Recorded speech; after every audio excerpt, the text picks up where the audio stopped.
Welcome to the Hockey Writers Blackhawks Banter, a weekly show with our top Chicago Blackhawks writing crew, bringing you the latest news, rumors, trades, player grades, game results, and much more. From training camp to the playoffs, from Chelsea Dagger to the Madhouse on Madison, our team covers everything that happens with the Hawks. So get comfortable, grab a beverage. It's time for some Blackhawks Banter. Blackhawks Banter. Hello, everybody, and welcome to another action-packed episode of Blackhawks Banter. I'm Greg Boyce, and I'm your host. And as always, I'm joined by my great Blackhawks colleagues over at the HockeyWriters.com, Brooke Laforno, Gail Kowchuk. How is everybody doing today? Hello. Doing good. Good. Always love my Monday evenings getting together and chatting hockey with you guys. This is episode 65 of Blackhawks Banter. Of course, there's nobody else that we're going to be able to dedicate this one to. So it's the Andrew Shaw episode of Blackhawks Banter. So we will try and stay out of the penalty box and punching people for the next 30 minutes or so. That would be appropriate. One of us should take an offensive zone penalty on our power play in honor of Andrew Shaw, but we'll avoid that mistake. Before we get into the meat and potatoes of this week's episode, I just want to remind everybody that this week's episode is brought to you by our fantastic Morning Skate newsletter. Every weekday morning, we deliver a great newsletter directly to your inbox. It's going to be full of all the scores and big news stories from around the league, but our staff that puts this together every day also includes some exclusive stories and tidbits that you can only find on the Morning Skate newsletter. You can't get them on the website, so get that insider information and be the most knowledgeable hockey fan in your circle of friends. And all you got to do is go to morningskate.io, put your email address in the little box, hit send, and you are good to go, and you won't regret it. So make sure you're signed up for Morning Skate if you haven't already. We thank them for sponsoring this week's episode. So we're going to get into it. It was an up and down week, which is normal for this team, as we've learned. Yeah, it's like, hey, we kind of feel good about it, and then, oh, these guys are bad again. So that's what happens when you're watching a mediocre team day in and day out. You're going to have your ups and downs. So topic one, the week that was, Brooke, this is something that we've unfortunately had to talk about quite a bit this season, and you want to bring up the lack of effort and how it reared its ugly head again this weekend. What do you have for us? I don't know why this keeps happening. Why is this still a thing? I don't get it. Like, it's kind of angering. And I think Derek King finally just let it all out after the Edmonton game, because he had said to the media afterwards, that's not good enough. I've got to watch my words here, but we just can't do that. You can't put an effort like that out and expect to maybe steal a game from somebody. We refuse to shoot pucks. We refuse to drive to the net. Yeah, I don't know why this is still a thing. I don't know, like we said before, I don't know if it's coaching. I don't know if it's leadership in the locker room. I don't know what the problem is, but they had 30 shots on goal against Edmonton to 16 against the Blues. I don't know where this is coming from, and I know they're kind of inconsistent that way, but this is a problem that needs to be addressed at the trade deadline and soon, because I don't know why, as a professional athlete, you should have effort. Even if you're not very good, the effort should be there, and it's not, and it shows, and it's very frustrating. So felt like we had to talk about that again, because I don't know what the solution is here, but it has to be fixed, because this can't keep happening. Yeah, it is frustrating. And these are a lot of the same things we criticized Jeremy Colleton for, as the lack of a 60-minute effort. Now we have a new coach, and we're still seeing the same problems. So, while there was a lot of fault to lay on Jeremy Colleton, maybe the lack of effort was unfairly placed at his feet, and it's not a coaching issue, it's a personnel issue. Maybe some of these guys just don't care enough, and those are the guys that need to be weeded out and sent packing, because you don't need that in your locker room. And that's the one thing about King, and I learned from covering him for 3 years in Rockford. When he has had enough, he will tell you, and he's not afraid to he's your fun uncle at the Christmas party most of the time, the guy who will tell you a joke and keep you laughing. But when he's pissed, he will tell you, and it gets your attention really quick when he's not a happy camper, because it's so out of the realm for him. So hopefully that works on his team too. Speaking of comments, you just gave us some of Derek King's comments. Brooke Gale, you wanted to talk about some interesting comments that came out of Patrick Kane's mouth over the week. What did he say, and what do you think about that? Yeah, he opened up about a lot of things, actually. First off, he made a point to endorse Dylan Strome's play, basically saying, that it was a fact that when he plays in a top six role that he's going to produce. And he hinted that that's the kind of guy that maybe the best solution would be to keep him around, that the Blackhawks could build around. And he also said, this was really interesting, that he hopes that the new GM, whoever it is, the new general manager, gives veteran players like himself a voice, because he and probably Tays, have a unique perspective on what's working and what's not. So first off, if Kane's saying these kind of things, that leads you to believe that he's definitely interested in sticking around.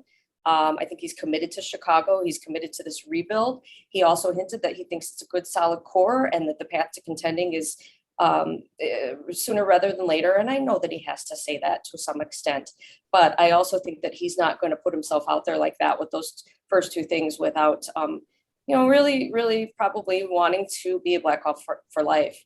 And I would have to agree that, he's no slouch. He knows a thing or two about hockey. We know that he's like a savant when it comes to knowing things and knowing plays and knowing things. And I just think that it would behoove management to, obviously I don't want them to just do what Kane says type thing, but to get his input, I think that would be very, very impactful. So I wouldn't disagree with that too much. And I hope that the next GM maybe does broach that kind of a subject. And then the very last thing that Kane did mention is that he said that there's the mental skills coaches that are in meetings and in the locker room every day.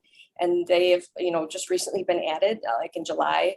And that really wasn't like that before. They used to just come here and there. So that is one of the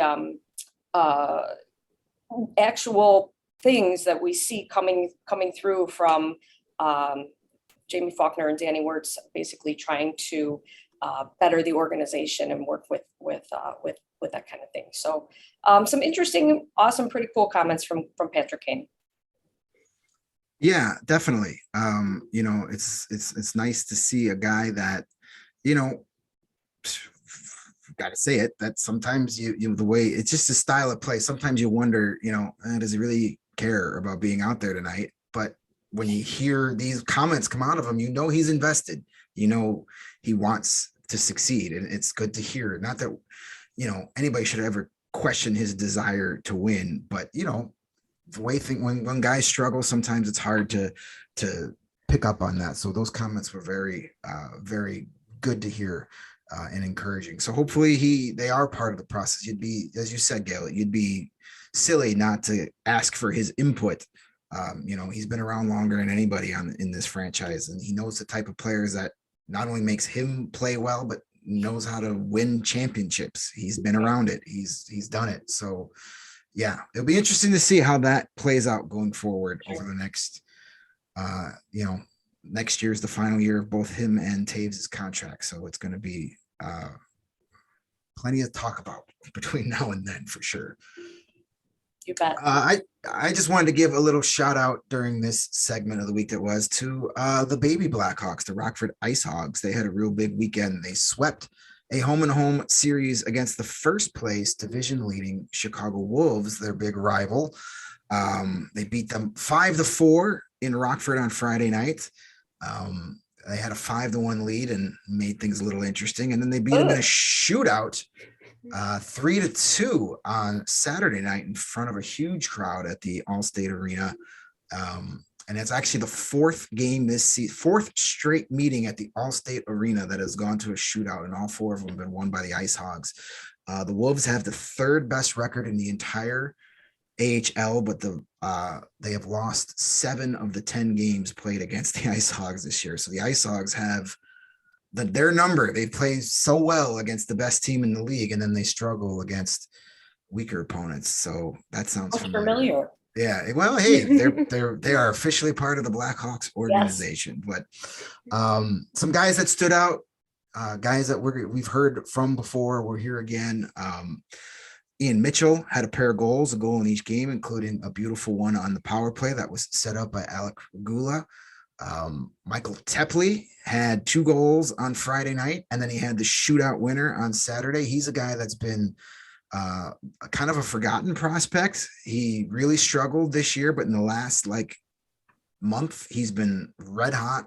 He missed a week for COVID protocol. His first game back, he had those 2 goals against the Wolves on Friday, including a power play goal, which snapped a streak of 35 consecutive power plays killed off by the Wolves. But Michael Tepley put that to an end. So those are 2 guys that are playing well. Isaac Phillips had a really impressive weekend as well.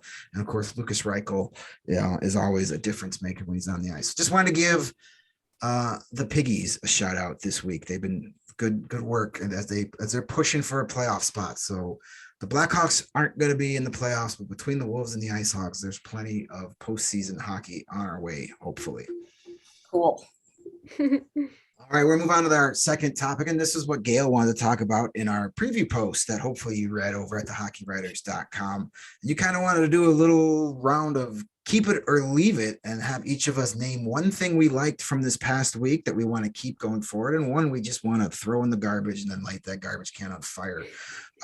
Gail, since this was your topic idea, let's start with you. First, what are you going to keep that you saw this past week? The thing that I liked about the last couple of games was that they sat Erik Gustafsson out. I was perfectly fine with that. And it's Monday night now, but you guys are going to see this on Tuesday. He's playing again tonight.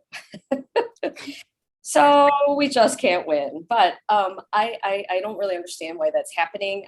He's not part of the future. He basically was just hired on as a stopgap because there was some injuries earlier in the season. And there's such a deep prospect pool. And I think that I'm going to say his name right.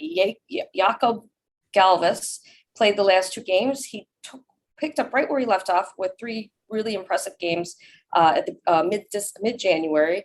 I'm not really sure why they're sitting him again. I know that they've got some kind of a rotation. I'm sure that they've got a plan.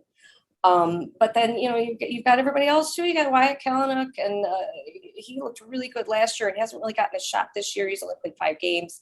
You just mentioned Ian Mitchell, Nicholas Bodine.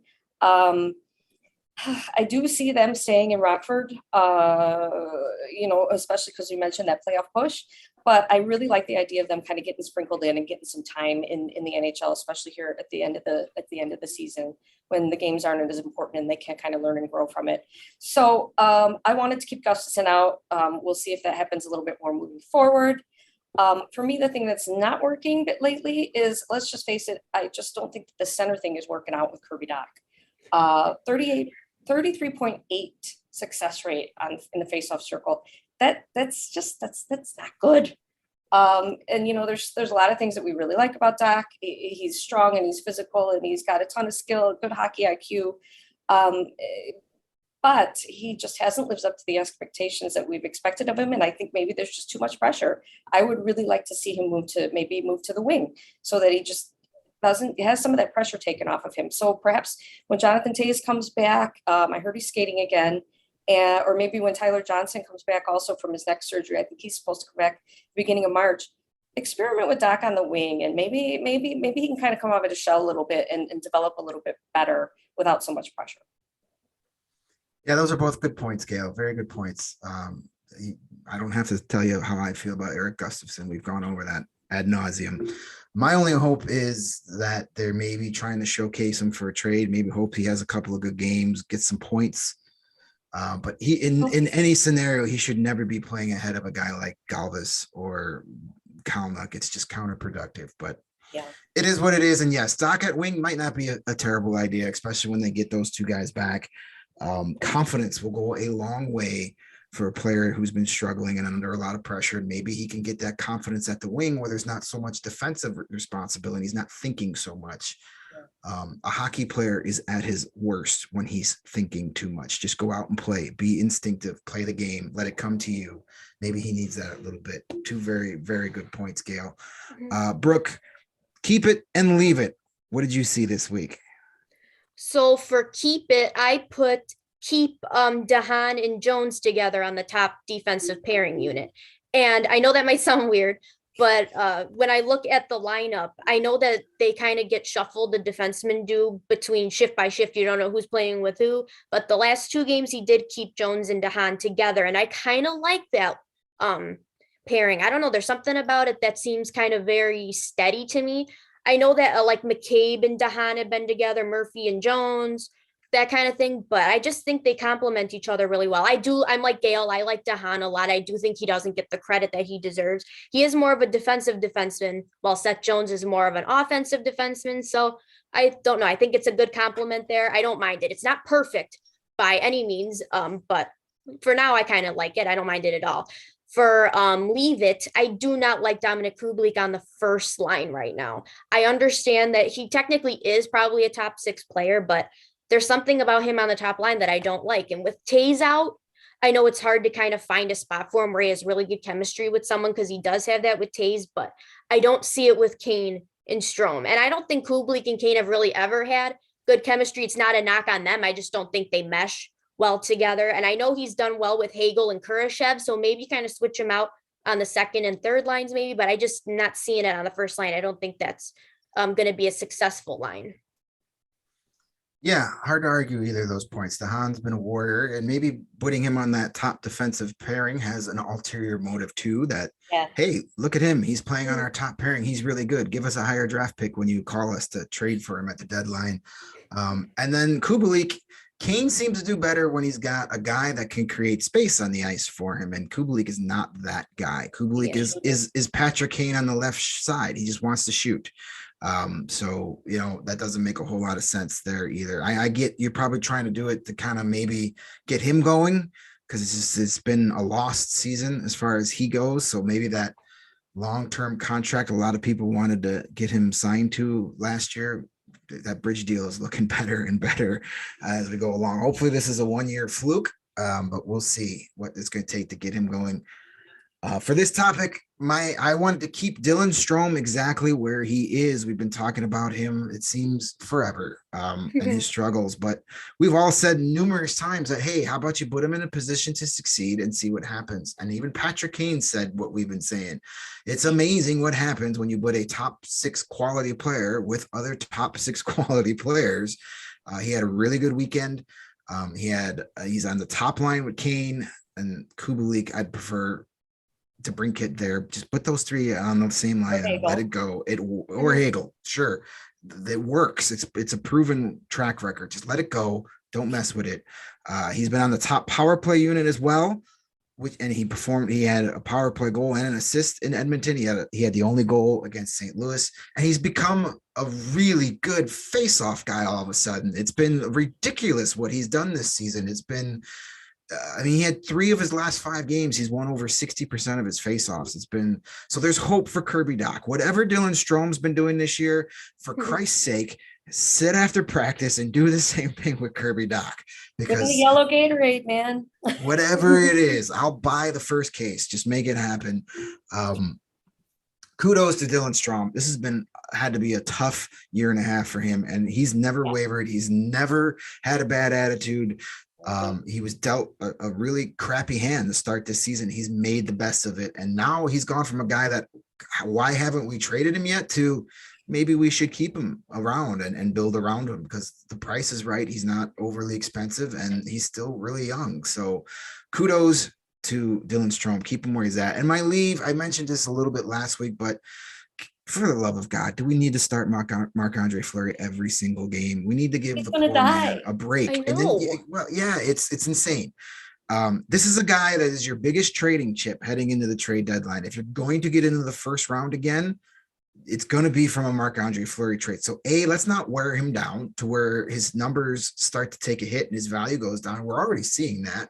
He's had some stinkers of late, and we're seeing that frustration we saw the first month of the season come out at times. And why are you risking getting him hurt? You can't trade him if he's dead. So let's not kill him. We love Marc-Andre Fleury, but he's not part of the future. I know the injury to Kevin Lankinen has a lot to do with this. If Lankinen hadn't broke his hand, he'd probably be getting more starts, but it's time to just let Marc-Andre Fleury get a few days off here. You don't need to start. If it's got to be Colin Delia or Arvid Soderblom to take a start here or there, that's okay. We're not in a playoff push. Let's see what those guys can do at the NHL level. It's not going to kill you. And also he deserves the rest. Absolutely. I mean, he's earned it. Let him be a 50-50 guy right now, rest up, increase his trade value, or at least keep it the same at where it's at, and work out where he wants to push for another Stanley Cup heading down the end of this season. So less flowers. I know we want springtime, but less flowers right now. For his benefit. We're saying it for his benefit, not for exactly. We only have his best interests in our minds right now. All right, just want to give everybody one other quick reminder about that Morning Skate newsletter. Morning Skate IO is where you head and sign up for it. Just give us your email address, and then we'll give you some of the best content available out there free of charge, right to your inbox. You don't have to do anything. We send it to you. You don't have to look for it. So Morning Skate newsletter, please make sure you're signing up for that. You won't regret it. That's for sure. Home stretch of our Andrew Shaw episode. As always, our third topic, we like to give out some recognition to players, either good or bad. So we have a fresh batch of recognitions. Brooke, you want to talk about somebody we've already talked about a bit here, and that's Kirby Dach. What about number 77 has you wanting to recognize him? I'm actually glad that Gail talked about him earlier, because I can kind of piggyback off of what she said. But Kirby Dach had a goal this week. I don't know. Yeah, I know, right? He had a goal. I don't know how many games. Was it like 9 or 13 games or something like that? I don't know. It was a long drought though, but he finally scored a goal. I can't remember if he had an assist. He did have an assist too. Yeah, he had 2 points in the game against Edmonton. So we're like, finally something. So that was a pretty good game for him. Against St. Louis, he did not have any points, but he did have some chances out in front of the net that I know some of them were like, really? How did that not go in? But you know what? It was good to see those 2 games where you actually saw that he was fighting for it and wanted it. And you want to see that from someone that's struggling with confidence, and you want to see them just, show what you got. And if you fight for it, anything can happen. So I hope he keeps it up during this stretch of games, because if you keep driving to the net, something's bound to happen. And the last 2 games, didn't always work out, but it did against Edmonton. So I want to give him a shout out because it finally happened for him. And that's exciting. Yes. It's always, we've been hard on him this year, but it's not been unwarranted by any means. So we want him to succeed, and he did succeed against Edmonton. So he needs to string a few of those games together. That's been the problem. He shows those flashes of like, okay, this kid's going to be good. And then it's like, where did he go? So hopefully he can string a few of those together before the end of the season and have something to build on for next year. Gail, you're next up, and you're going to expand on a guy you mentioned earlier, and that's young Mr. Jakob Galvus. Jakob Galvus, yes. So he was brought up and he played 2 games. Again, 3-game stint in mid-January where he played really well as well. The Oilers game, he actually got the belt from Strome after the game. So he got some kudos from his teammates as well. 15-10 in the Oilers game and almost 16 minutes in the Blues game, doing his thing. He also played minute 26, minute 20 for both games on the penalty kill. So he's one of those new young players that they're kind of seeing what he's got there as well. And he was on the third pairing with, he kind of went back and forth, I think. Caleb Jones and Galvas on the third pairing, but then he also played some with McCabe as well. So I hope that this is just a temporary thing that they put Gustafsson in, and that we're going to see more of Galvas and Wyatt Kalynuk moving forward. I'm really hoping for it. Yeah, for sure. And he's one of those guys that kind of came out of nowhere. Like he was a recent later round pick. And all of a sudden, and he was the type of guy watching him in Rockford this season. He never really stands out.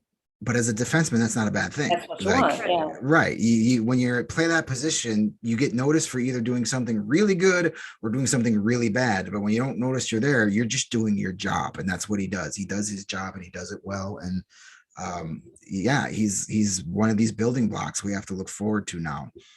I didn't realize it though until I actually like looked up his. I was looking up his stats and such. That he's a little kind of a little guy. He's not real.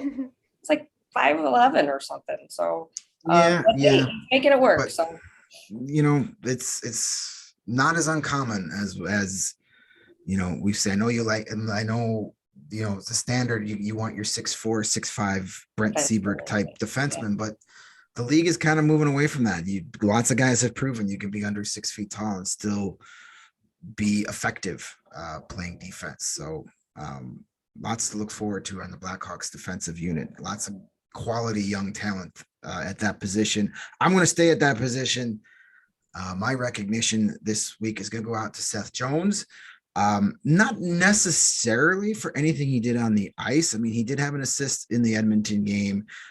He played big minutes in the St. Louis game, over 28 minutes. He had 6 block shots against the Blues, which is in a game that we talked about that it looked like there was no effort and nobody cared. You can't say that about Seth Jones. 6 block shots, a couple of hits. That's somebody who cares. And it was more of what he said afterwards that struck a chord with me. And it's what you want to see out of a guy like them. He talked about building for the future, about doing the necessary things today to build a culture for years forward. He talked about accountability. He said all the right things, but he's a guy that pretty much said, yeah, we could still make a run this season, but we got to build for the future. He's here for the long term. He's here for another 8 seasons.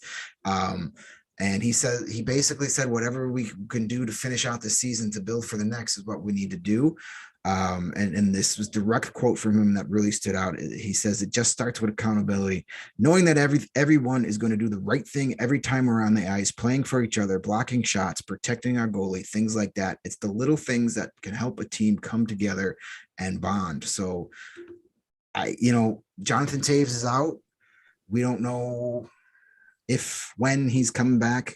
Concussions, you never want to speculate on anything, but this is a guy that we're seeing a future captain form in front of us. He does the right things on the ice. He says the right things off of it. He's a leader. There's no doubt about that. And we've talked numerous times about, the contract and what was given up to him.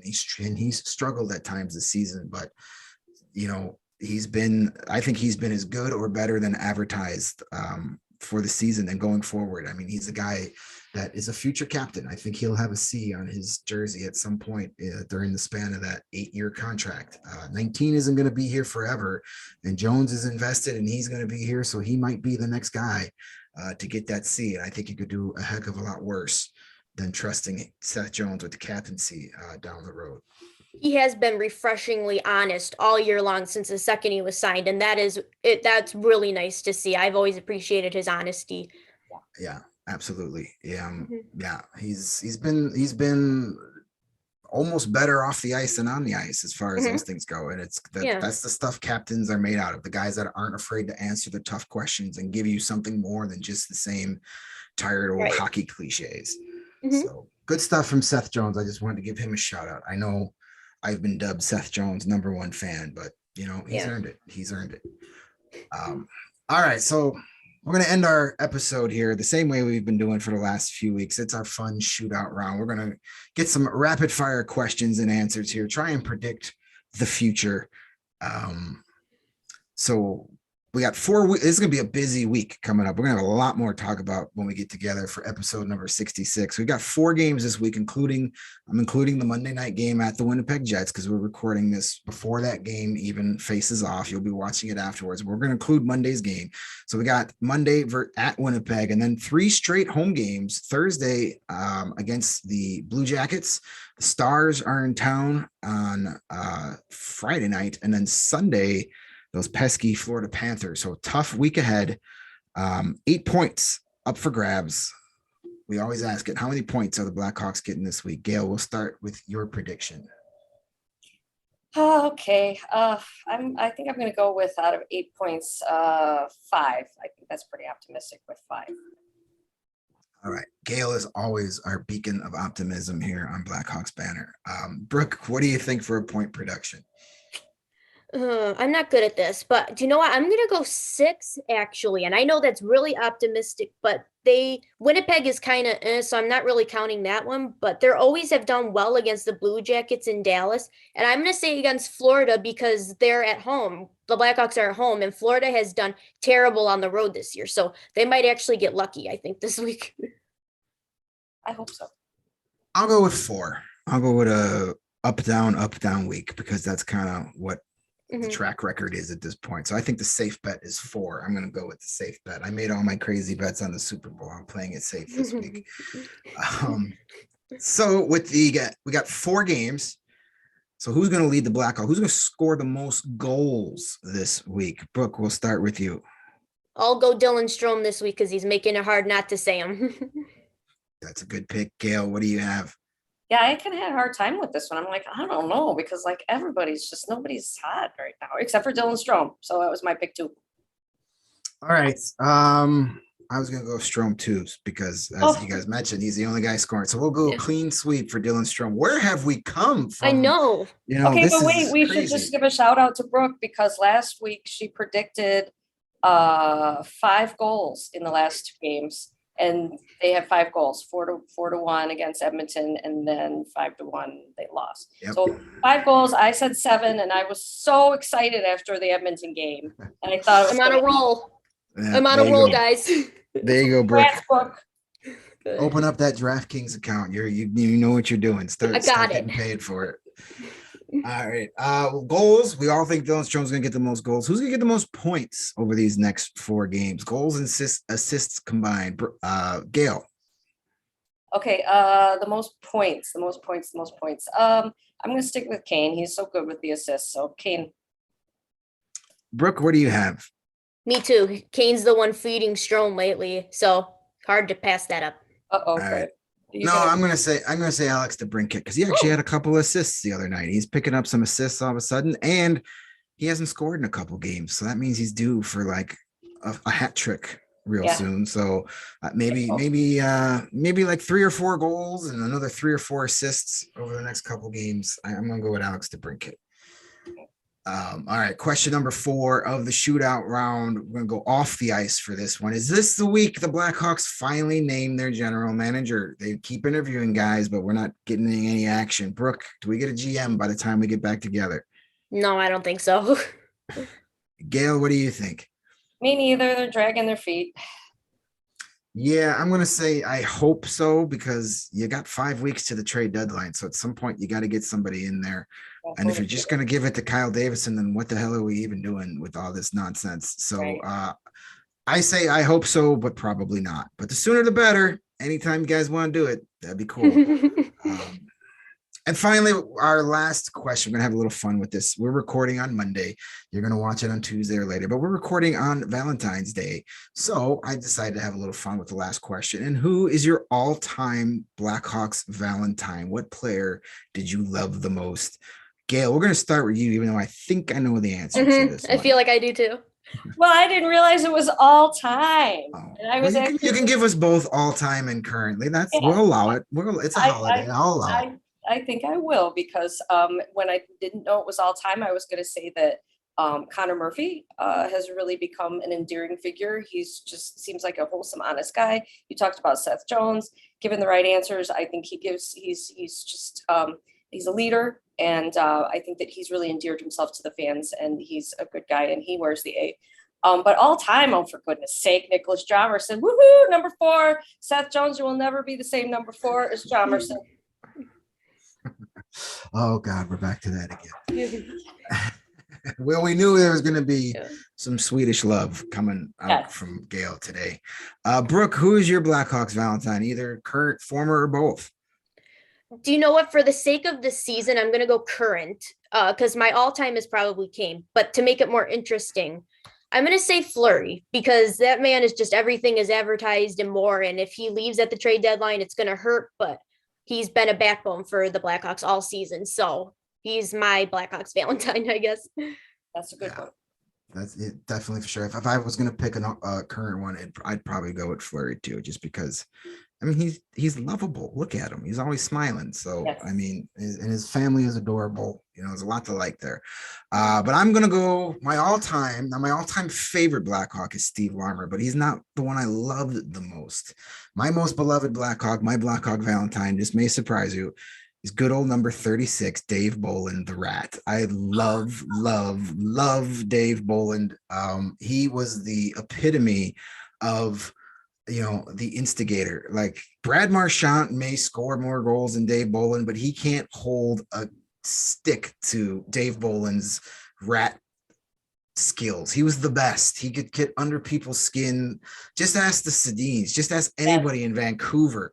The name of Dave Bolland would just make them shake in their skates and break out in a cold sweat. The fact that, he scored the second goal in that Boston 17 seconds just warms my heart every time it happens. I love Dave Bolland, and he's also a great guy on Twitter too. He's the same kind of guy on Twitter as he was on the ice. He takes no crap from anybody.